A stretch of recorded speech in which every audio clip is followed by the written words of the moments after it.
반갑습니다. 우리 추석 명절이 다가오고 있습니다.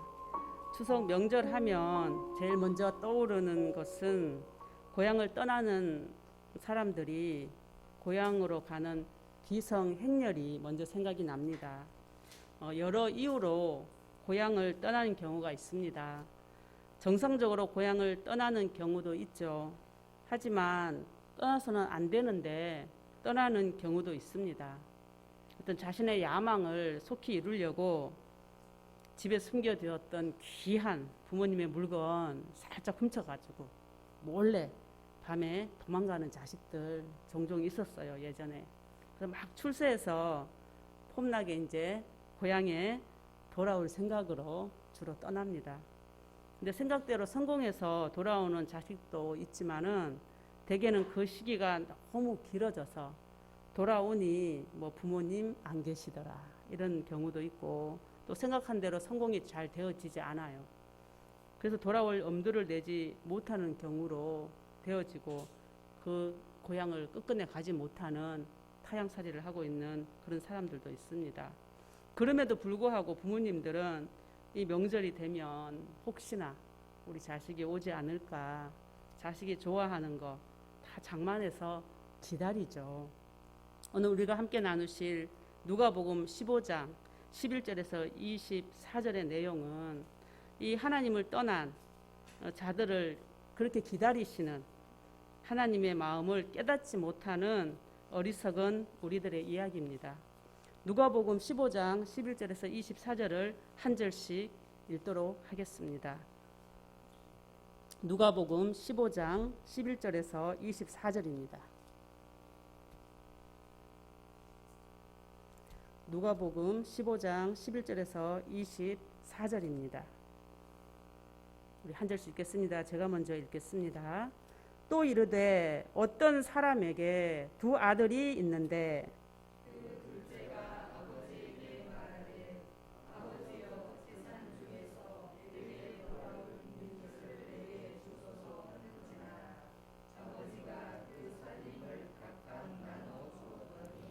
그 후 며칠이 안 되어 둘째 아들이 재물을 다 모아가지고 먼 나라에 가 거기서 허랑방탕하여 그 재산을 낭비하더니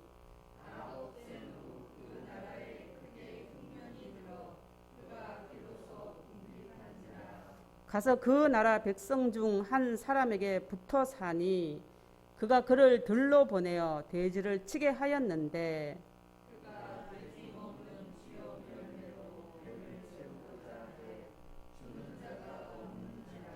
이에 스스로 돌이켜 이르되 내 아버지에게는 양식이 풍족한 품꾼이 얼마나 많은가, 나는 여기서 주려 죽는구나.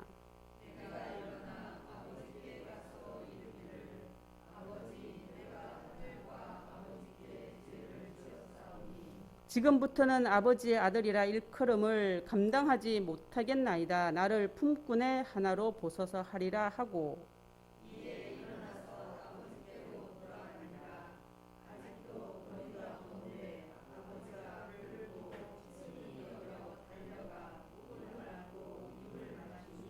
아들이 이르되 아버지, 내가 하늘과 아버지께 죄를 지었사오니 지금부터는 아버지의 아들이라 일컬음을 감당하지 못하겠나이다 하나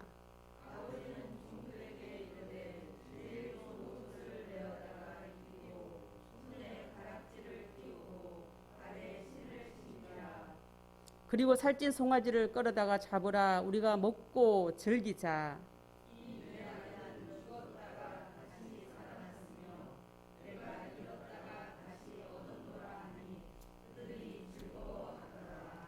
아멘.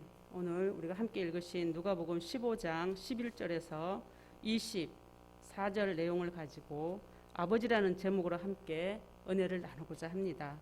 이 15장 1절부터 기술되어지는 이 세 개의 비유는 비유의 내용이 좀 다르지만 같은 의미를 갖고 있습니다.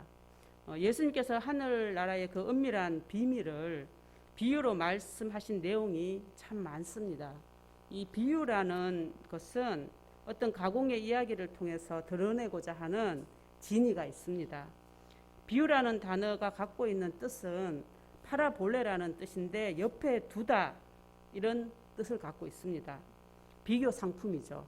음식점 가면 앞에 음식 모양 이렇게 놔두고 요거 우리가 시키면 요거 나옵니다. 이것처럼 그 음식을 그대로 모양 따가지고 이렇게 하는 것처럼 어떤 진위를 드러내기 위해서 비슷한 상황의 이야기를 옆에 두므로 깨닫지 못하는 사람들에게 쉽게 접근하는 방식이 이 비유입니다. 우리가 땅의 것도 다 이해하지 못하는데 하늘의 것을 어떻게 다 이해하겠습니까? 최대한 우리 수준에 맞추어서 하늘의 그 뜻을 쉽게 설명해 주시는 분이 예수님이십니다. 우리가 좋은 양육자는 참 어려운 거 쉽게 풀어서 얘기해 주죠. 이 비유를 하는 동기는 이렇습니다. 서기관과 바리새인들이 예수님의 행동을 보고 막 수근거렸어요. 그 수근거렸던 내용은 어떤 이유였었냐면 이 유대 사회에서 사실 이 죄인이라고 규정짓는 세리와 어떤 창녀들, 병든 자들 함께 얘기하고 어울릴 뿐만 아니라 함께 식사를 하는 겁니다. 그러니까 예수님을 이해하지 못하고 오히려 좀 이상한 분이시다 이렇게 생각한 거죠. 유대 사회에서 식사를 함께 같이 한다는 것은 공동체를 의미합니다. 이 선민 사상이 그들 중심에 있었던 이 유대 사회에서는 율법을 어기거나 또 율례를 범하는 자들은 이방인처럼 여겼고 회당에서 출교시켰습니다. 그래서 공동체로 여겨지지 않았죠. 이 죄인들 또한 자기들이 세리의 직업을 갖는다든가 아니면 몸이 심하게 아파서 율법에 의해서 만지지도 못하는 문둥병자들이라든가 또는 이 로마에 어떻게 빌붙어서 먹어보려고 정말 뭐 돼지치는 일을 한다든가 정말 하나님 안에서 해서는 안 될 일을 하는 사람 스스로도 그렇게 생각했을 거예요. 그래 우린 죄인이야. 정말 이렇게 감히 그들하고 밥 먹는 것은 당연하게 함께 못하는 걸 받아들이는 거죠. 근데 예수님이 그들과 함께 밥을 먹고 얘기하니까 저는 이런 생각을 했어요. 오히려 그들이 당황스러웠겠다. 그렇잖아요. 그 메시아라고 생각하는 그런 관점도 있겠지만 아니 이 분은 어떻게 우리랑 과연 이렇게 밥을 먹을까? 함께 얘기를 나눌 수 있을까? 굉장히 의문을 품었을 것 같아요. 이러한 상황에서 예수님은 저 수군거리는 저 멀리 서 있는 서기관들, 바리새인들 그리고 가까이 예수님께 이렇게 오는 이 세리와 죄인들, 그 율법 밖에서 율법을 지키지 못하는 그들에게 그들과 함께 내가 왜 먹고 있는지 그리고 또 왜 먹어야 하는지 그 모든 의문을 풀어주는 내용이 오늘 누가복음 15장의 이야기입니다.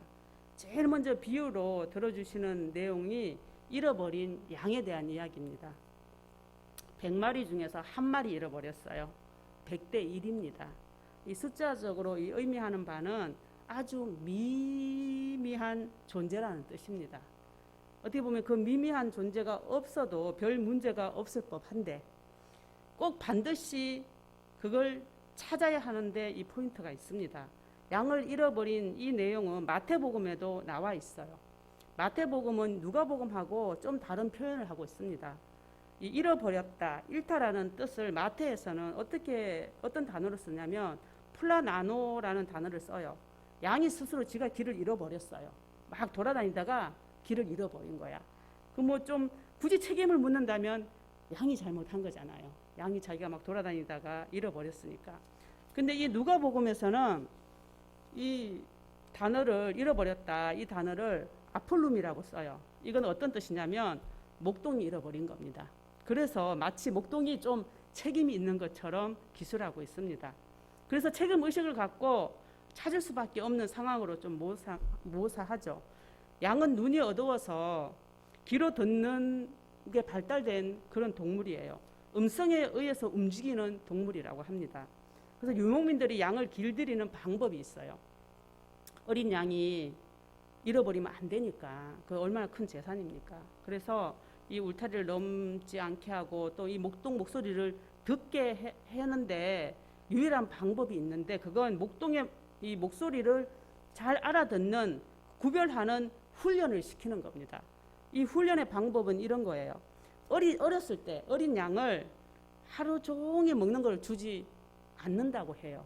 굶기는 겁니다. 그러면 양이 어떻게 하냐면 히스테리를 부린대요. 하루 종일 한번 먹을 걸 안 주면 애가 막 발광을 한다 그래요. 그래가지고 혼자 뒹굴고 벽 같은 데 쳐박고 막 아주 난리를 친답니다. 그때 목숨이 죽지 않을 만큼 요만큼 준다고 그래요. 그러면 그거 먹고 좀 가만히 있는다 그래요. 그러고 나서 3일을 연장 굶긴다 그래요. 그렇게 되면 이 양이 멘탈이 나간다고 해요.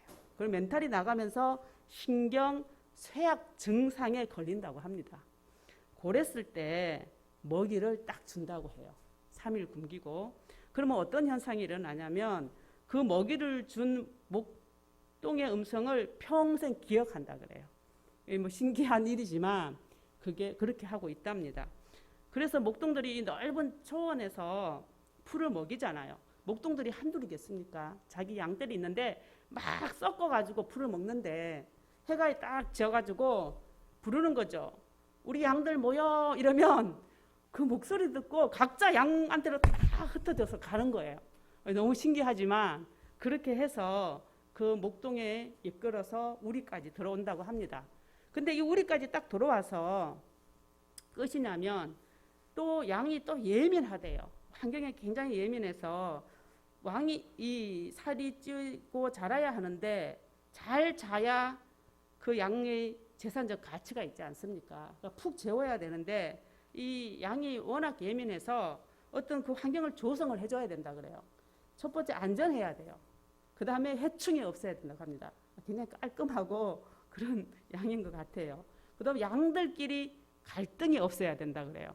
양이 무슨 짐승이 무슨 갈등이 뭐가 있으리라 하지만 갈등이 있대요. 짐승끼리.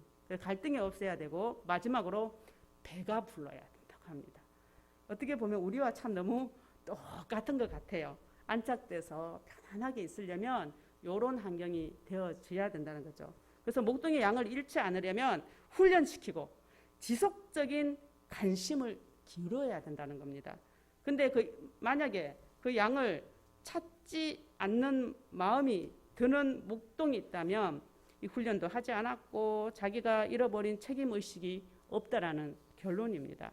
두 번째 비유를 하고 있어요. 이 드라크마의 비유입니다. 이 당시 여자들이 가난한 남자를 만나는 경우에 이 남자가 하루에 한 노동의 품삯 정도 되는 걸로 이 여자를 위해서 선물을 해줘요. 그러면 그 여자가 이 드라크마 10개의 동전을 갖고 목걸이를 만들어서 목에 걸기도 하고 머리도 막 묶는다고 합니다. 그런데 어느 날 여자가 요 하나 잊어버렸다 그래요. 이게 이제 어떻게 보면은 서로의 약속의 상징이기도 해요. 남자를 사랑하는 잘 갖고 있으면 이 남자가 보면서 나를 계속 사랑하고 있고 마음이 변하지 않았구나 해서 결혼을 하게 되는데 이것은 남자가 죽기 전까지 팔 수도 없는 물건이라고 해요. 정말 빚을 너무나 많이 졌는데 이것만큼은 안 건든대요. 이게 어떤 룰인가 봅니다. 그래서 남편이 죽고 난 다음에 처분을 할 수 있는 거고 이건 내가 남편을 얼마나 사랑하는지 그걸 갖고 있으면서 그걸 증명하는 도구입니다. 근데 어느 날 잃어버리면 남편이 이렇게 생각을 한대요. 애정이 식었구나. 이렇게 생각해서 꼭 이걸 지키고 있다는 거죠. 여기서 말하는 이건 또 10개의 하나예요. 하나 잊어버린 겁니다. 이건 또 다른 의미도 있습니다. 이 유대인들이 이 율법 하나님의 계명을 목숨처럼 지켰잖아요. 그래서 그렇지만 이 율법이라는 게 9을 지키고 하나를 안 지키면 그 9의 효력이 상실되는 그런 의미도 있습니다. 그래서 이 유대인들이 목숨같이 율법과 율례를 그 600까지 열심히 지켰잖아요. 그거는 뭐냐면 정말 하나님의 이 법을 지키고 싶다는 이 열망으로 그 율법으로 어떻게 보면 구원을 이루겠다는 하나님의 사랑을 보이겠다는 증명하겠다는 의지입니다. 그래서 어떻게 보면 그 사랑의 열정과 또는 그 열심으로 찾아야 된다는 그런 의미도 깔려 있습니다. 그리고는 이 세 번째 이야기, 오늘 우리가 함께 읽으신 아들, 잃어버린 아들의 이야기입니다. 2대2의 상황이에요. 성전 안에 있는 자와 밖에 있는 자 이렇게 표현도 합니다. 근데 이 사람이 어떤 두 아들이 있었죠. 이 두 아들 중에 둘째가 이렇게 말합니다. 재산 중에서 내 몫을 좀 달라고요. 참 용감한 아들입니다. 왜냐하면 이 유대 사회에서 이 아들이 아버지가 죽기 전에 재산을 요구하는 것은 불가한 이야기예요. 아버지의 권한에 도전하는 이야기고 이 아버지를 극도로 무시하는 이야기입니다. 왜냐하면 이 어렸을 때부터 이 아이는 아마 신명기 사관을 공부했을 것 같아요. 신명기에 어떻게 나와 있냐면 재산은 반드시 아버지가 죽고 난 다음에 줘라고 명령해놨습니다. 그리고 만약에 자식이 부모와 어떤 말을 거역하고 권위에 도전하면 장로들에게 알려서 돌로 쳐서 죽여라. 이게 율법이에요. 그렇기 때문에 이 유대 아이들 부모는 아이들을 이런 행동할까 봐 얼마나 열심히 교육했는지 몰라요. 우리 말 잘 들어야 된다. 너 죽는다. 또 이런 것들 얼마나 어렸을 때부터 하나님 말씀을 달달달 외우게 했겠습니까? 그럼에도 불구하고 이 아들 자신의 소망을 아버지에게 얘기해요. 어쩌면 목숨 걸고 얘기할 수도 있지만 철이 없었을 수도 있고 근데 왜 이렇게 싫었을까? 떠나고 싶었을까? 아버지가 싫었는지 가족이 싫었는지 하여튼 우리 참 떠나야 할 이유는 무지 많았을 것 같아요. 우리가 믿음 안에서도 참 무수히 떠나야 할 이유가 있지만 떠나지 말아야 되는 한 가지 이유 때문에 남편과 또는 교회 공동체에 남아있는 경우도 있습니다. 그 한 가지 이유는 하나님께서 있으라 하면 그 순종의 마음으로 우리가 있는 경우가 많죠. 하나님 사랑하기 때문에 나를 통해서 이곳에서 하시는 뜻을 분명히 우리가 알기 때문에 더 무수히 많은 떠나야 될 이유 중에 많지만 그 하나의 이유만으로도 우리는 있어야 될 충분한 이유가 됩니다. 이 철없는 아들은 뭐 그렇다고 칩시다. 근데 아버지가 또 이상해요. 이 아버지가 이 말을 듣고 순순히 아들의 말을 들어줘요. 참 이 욱하는 아버지 같으면 뭐 소리를 지르고 때린다든지 아니면 율법을 목숨처럼 지키는 아버지 같으면 돌로 쳐서 죽였을 수도 있겠죠. 아니면 자신의 권위를 이 아들보다 중히 여기는 아버지였다면 그 말을 했을 때 정말 인연을 끊었을 법도 한데 오케이 해줍니다. 그리고 사실 이 말의 의미는 아버지가 죽었으면 좋겠어요. 이런 뜻이거든요. 아주 아버지한테 깊은 상처를 주는 말입니다. 이 말을 듣고 수용하시는 아버지는 어떻게 보면 인간적인 아버지는 불가능한 거죠. 하나님 아버지의 그 성품을 이 얘기를 통해서 드러내고 있습니다. 우리가 이런저런 이유로 하나님께서 주시는 참 복에만 관심 있는 경우가 너무나 많잖아요. 예수님께서 이 땅에 오셨지만 이 시대 때 사람들도 기적만 바라고 다 예수님께서 마지막까지 있었을 때 모두 떠나지 않습니까? 늘 우리 중심에 하나님보다 우리가 중심인 경우가 너무나 많습니다. 기도해서 많은 것들을 얻어주는 경우가 있어요. 그리고 응답받고 그리고 아버지를 멀리 합니다. 요즘 말로 이걸 목티라고 해요. 이 아들 결국 아버지를 떠납니다. 먼 나라로 가요. 아주 작정을 한 것 같아요. 영원히 돌아오지 않을 것을 굳게 다짐하면서 떠났습니다. 그런데 집에서 새는 바가지는 꼭 밖에서도 셉니다. 허랑방탕하게 돈을 다 써버립니다. 이 아들이 아버지에게 받아간 것, 물질, 즉 재물이기도 하지만 이 원어적 의미를 깊이 들어가 보면 이 아들이 요구했던 분깃이라는 의미는 이런 의미도 갖고 있습니다. 당신의 것에서 나에게 속한 것을 주십시오 했더니 그 살림, 즉 아버지에게 속한 생명 중에서 아들의 것을 주었다. 이런 뜻도 갖고 있습니다. 이게 무슨 의미냐면 이 하나님 안에서는 끊임없이 공급되어지는 것이 있다는 겁니다. 생명을 유지케 하는 그 원천되는 근원이 나온다는 거예요. 그리고 이 공급은 공급받는 자가 요구에 의해서 지속이 될 수도 있고 단절이 될 수도 있다는 뜻을 갖고 있습니다.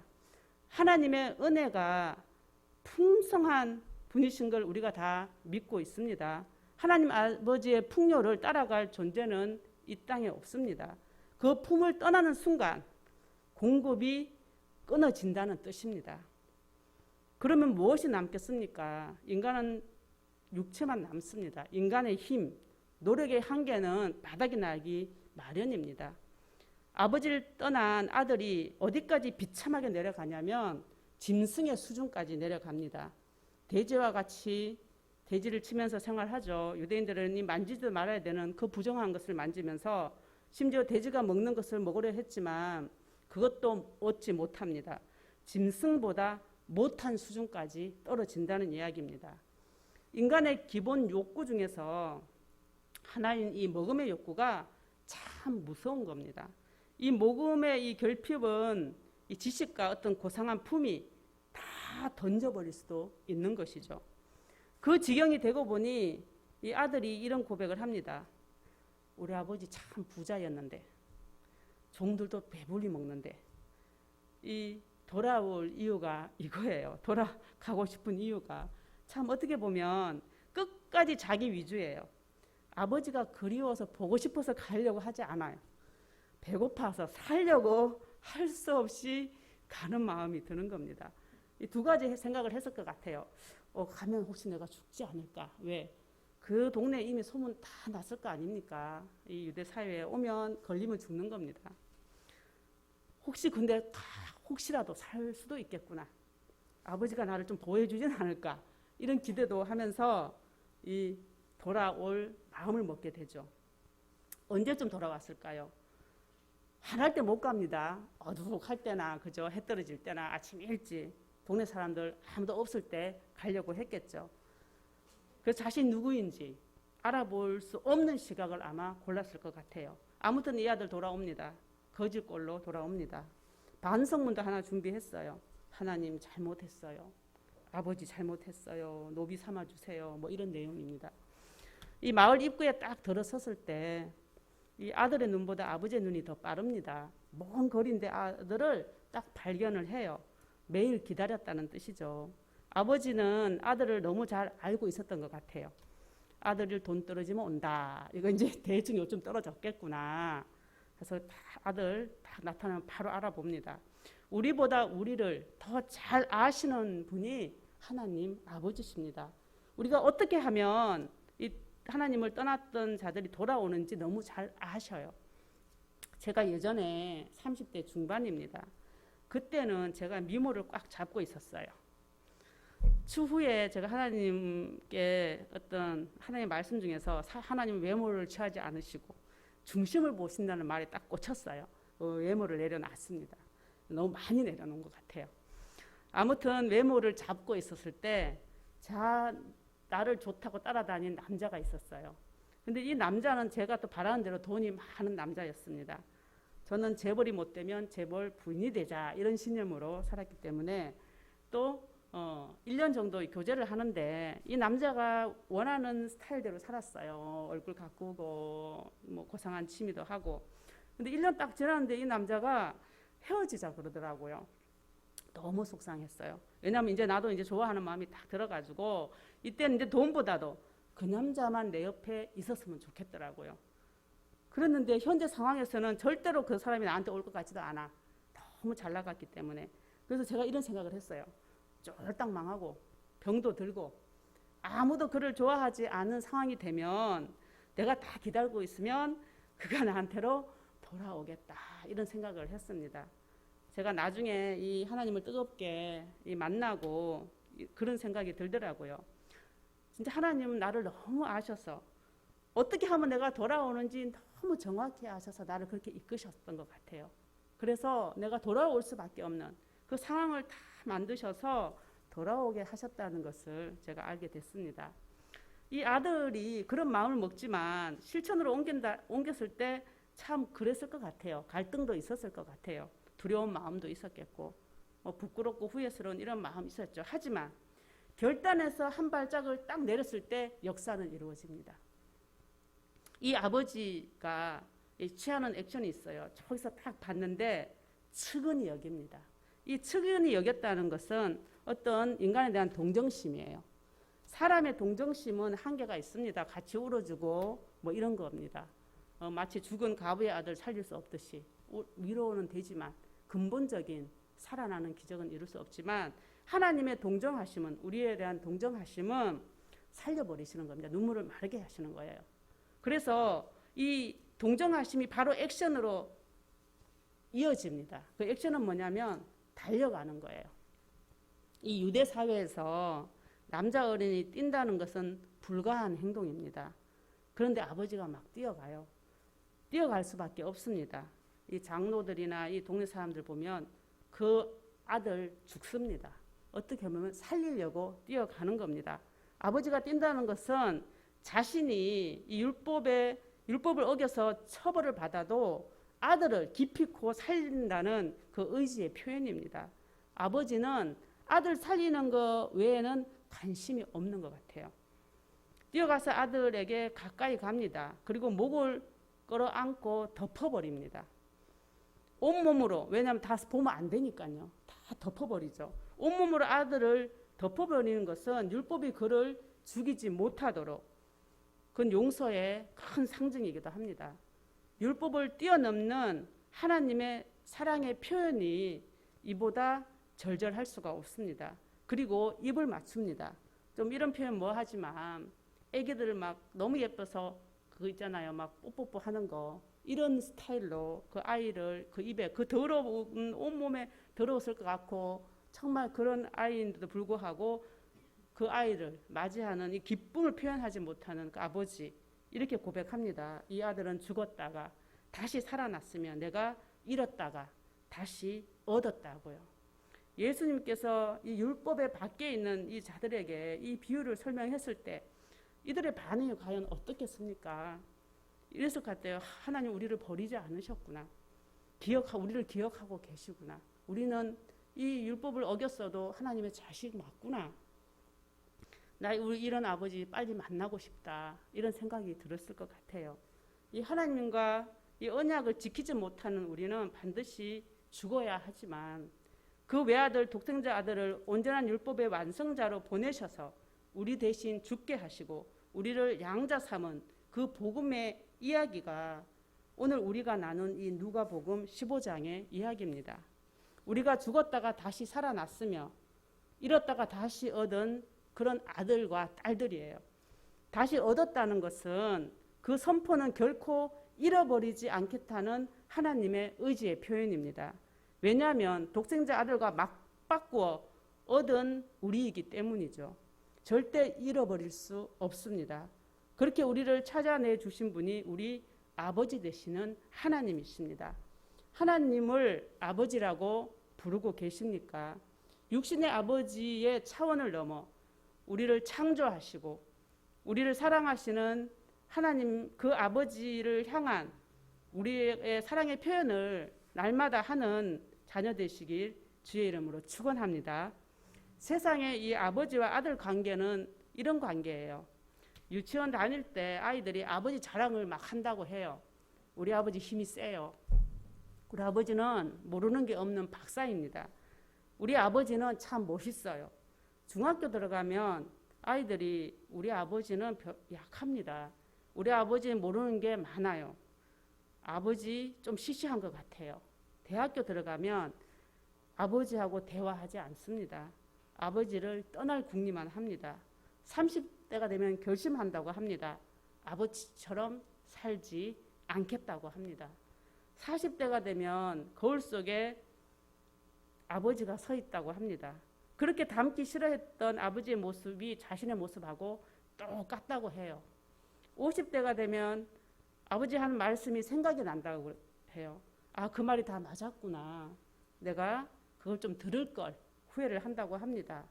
60이 되면 아버지가 갑자기 보고 싶어진대요. 근데 찾아가면 아버지가 없다는 겁니다. 살아생전 못한 효도를 하늘 풀듯이 거대한 제사를 드리고 위안 삼습니다. 자신이 낳은 아들이 예전의 나처럼 속을 썩입니다. 믿음 안에 사는 우리는 이 세상적 부모와 자녀의 불화의 고리를 끊어버릴 수 있습니다. 그 방법은 하나님 아버지와의 관계의 회복입니다. 그리고 하나님 아버지를 우리 가정의 모두의 아버지로 영접하는 겁니다.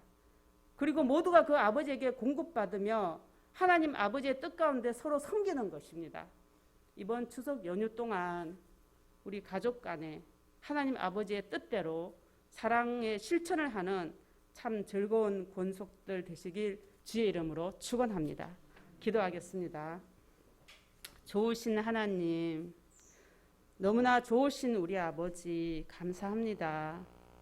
한 영혼을 천하보다 귀하다고 말씀하시는 하나님, 천지를 창조하시고 만물을 주관하시는 분이 우리 아버지 되심을 믿습니다. 아버지의 뜻이 우리를 통하여 이루어지길 소망합니다. 아직도 아버지의 사랑을 알지 못하고 아버지 밖으로 헤매이는 아버지를 떠난 자들이 너무도 많습니다. 우리 공동체 안에서 그리고 세상에서 방황하는 수많은 아들들을 구원하여 주시옵소서. 어떠한 목적을 갖고 돌아옴에도 개의치 않으시고 용서로 맞이하시는 하나님 아버지의 마음을 본받는 교회 되게 하시고, 추석 명절 동안 만나게 될 가족들 대할 때 하나님 아버지에게 사랑받는 자의 기쁨이 그 얼굴을 주장하게 하시고, 허락하신 가족 안에서 질서가 회복되게 하시며 서로 용납하고 너그러움 또한 있게 하여 주시옵소서. 우리 구주 예수 그리스도 이름으로 기도드리옵나이다.